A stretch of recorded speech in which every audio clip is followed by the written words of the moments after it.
con los estudiantes y Ricardo me dice, no, bueno, yo no puedo seguir. Pero además cuando llegamos a Olivos estaba toda la cúpula radical, los gobernadores radicales en Olivos a plantear el problema que se suscitaba con López Murphy.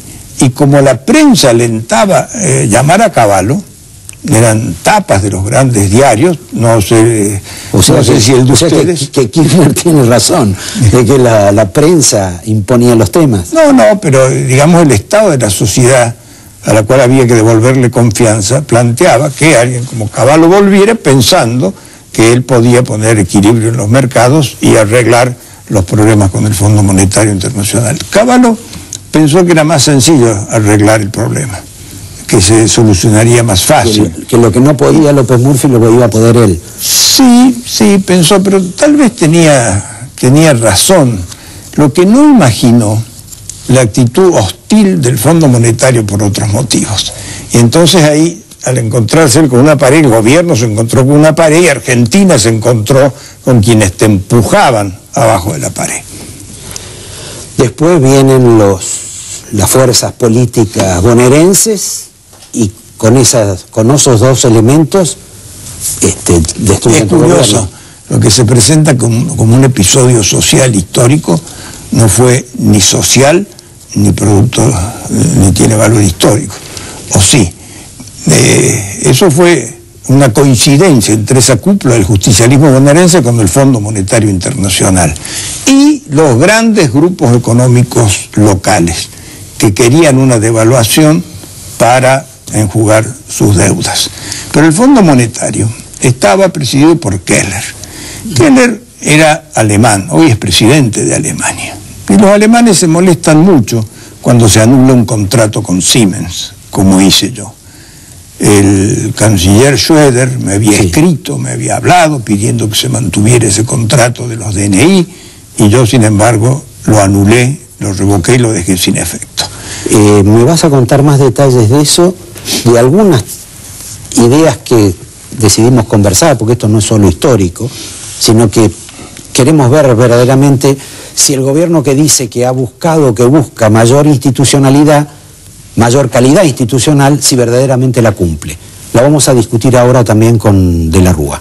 Acá el doctor Fernando De la Rúa nos hizo una revelación que en general uno no había escuchado, que es el bendito contrato de los DNI que tu gobierno anuló como causante o inspirador de la rabia del titular del Banco Central, del Fondo Monetario Internacional en aquel momento, para ponerle trabas a un acuerdo con la Argentina, y que curiosamente ese hombre es hoy el presidente de Alemania. El señor Keller. Exactamente. Sí, yo no tengo demostrado esto, pero no lo puedo excluir, porque los alemanes son muy sensibles en la defensa de sus empresas, sobre todo de su empresa símbolo, que es Siemens. Y así como el canciller Schroeder me habló por teléfono y me escribió una carta en defensa de los intereses de Siemens, yo no tengo por qué excluir que el señor Keller también se haya sentido molesto, porque esto que en Alemania normalmente se toma con un agravio, que un país más chico como el nuestro le anule un contrato a la empresa Siemens. En realidad la anulación del contrato estaba referida al precio que ellos querían cobrar por esos documentos. Había muchas cosas. El precio, que era tremendamente excesivo, sospechas que el contrato suscitaba, aun cuando fuera difícil demostrarlas, errores técnicos. Había un documento en la programación del documento que se usaba el pulgar izquierdo en vez del pulgar derecho, como debía ser, por decirte algo. Pero aplicamos la ley de emergencia económica, que permitía dejar sin efecto esos contratos. Después iniciaron un juicio en Telcial y ahora lo han desistido, después de las denuncias por corrupción de este episodio. Pero todo se vincula. Aquí las cosas no ocurren por casualidad. La señora Ann Kruger fue la peor enemiga que tuvo Argentina en el Fondo Monetario Internacional. Ella quería mandar el país a la zanja, literalmente, porque querían demostrar que la teoría del moral hazard impuesta por los republicanos era válida y que se aplicaba a los países endeudados que no cumplieran con lo que ellos decían. ¿Te acuerdas que la señora Kreger hablaba en público del Chapter 11, exacto, de la que quiebra. es el capítulo de la quiebra en Estados Unidos, diciendo que debía aplicarse a los países. Es difícil consolidar la confianza en una economía cuando la directora del fondo te está hablando del capítulo 11 de la quiebra para los países. Entonces ella aprovecha el episodio de las Torres Gemelas para cortar el envío de la segunda remesa que correspondía. Y ahí entramos en una pendiente de muy difícil salida. Como venía alimentado también por los grupos golpistas de la provincia de Buenos Aires y por los que querían la devaluación y por los que alentaron la corrida bancaria para desestabilizar el gobierno, esto hizo muy complicada la situación. Se hace muy difícil esa lucha que llevamos adelante, esa lucha cotidiana y con gran esfuerzo. Entonces, al final, lo peor de todo es que trajeron a la ciudad de Buenos Aires la violencia que venían practicando en el interior, en la provincia de Buenos Aires, en Santa Fe y en Entre Ríos. En la provincia de Buenos Aires murieron 8 personas, eran asaltos a supermercados y a comercios. En la provincia de Santa Fe 7, incendiaron un supermercado en la provincia de Entre Ríos. Hay un paralelismo entre todo ese episodio y lo que había ocurrido con Alfonsín, porque también Alfonsín tuvo un problema de falta de respaldo del gobierno de Estados Unidos y del propio Fondo Monetario Internacional. Justo con Bush, pero Bush padre, y a mí me tocó con Bush hijo. Y además, en los días de Alfonsín, hubo ataques a supermercados en Rosario y hubo como 30 muertos también.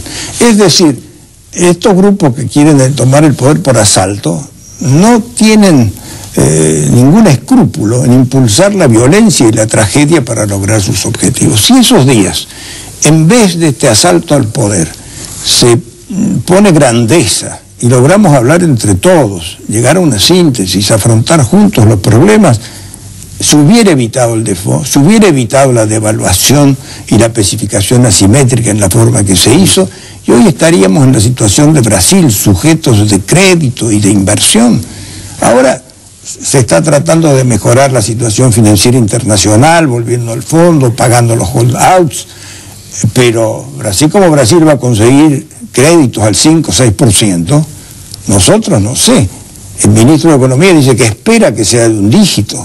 Temo que pueda ser al 12%. No, quizá 10,5%. Bueno, pero quiere decir que pagamos por todo esto un crédito más caro. Quiere decir que las consecuencias se dan, que nada es indiferente en el decurso de la historia. Así como el golpe de 1930 contra Irigoyen inaugura un periodo de golpes de Estado y inestabilidad institucional en la República, también estos episodios generan su daño que se proyecta en el tiempo y a futuro. Volviendo un poquito más al presente, pero de aquellos tiempos, ¿vos tenías relación con Néstor Kirchner o ninguna, cuando él era gobernador? No, sí tenía, yo siendo senador había estado en la provincia, lo había visitado, después, a poco de asumir, él me invitó a ir, yo no pude en ese momento, para un acto que se hacía en la provincia, y después hubo frecuentes reuniones de gobernadores, porque... Pero no con vos. No iba el jefe de gabinete, pero frecuentes reuniones de gobernadores para ver cómo se ajustaba el gasto público. Las provincias tenían alto déficit, se precisaba un equilibrio fiscal. No Santa Cruz, que estaba sobrada de recursos, pero sí las demás. Entonces, en general, Kirchner era el que pateaba los acuerdos. De allá del fondo salía protestando y los arrastraba un poco a todos. Bueno, eso ha sido una característica. Entonces arrancaba Kirchner y seguía Ruccao y te entorpecían la reunión. Así que cuando yo tuve que viajar a Estados Unidos una vez, que era muy importante llevar el acuerdo, falló, no se pudo hacer. Pero te cuento otra cosa, que no lo he revelado hasta ahora, con Keller, el presidente del fondo. Yo viajé a Estados Unidos, había una reunión en Naciones Unidas y tenía una audiencia con el presidente Bush. Y recibo una carta en el hotel del señor Keller, diciéndome, lo cual era una gravísima falta de respeto, diciéndome, recomendándome, indicándome que no le fuera a plantear a Bush la situación del Fondo Monetario. Porque esto, decía él, es una relación directa entre gobierno y Fondo Monetario. Pero el Fondo Monetario es de los países, exacto, y los países, sobre todo los que más participación tienen, influyen. Y él quería mantener esto oculto en la sombra. No, fue un plan perverso. La historia cambió de esos días. Argentina no fue lo mismo, la institucionalidad que arrancamos en el 83 con Alfonsín se quiebra y se debilita y hoy seguimos planteándonos cómo fortalecer.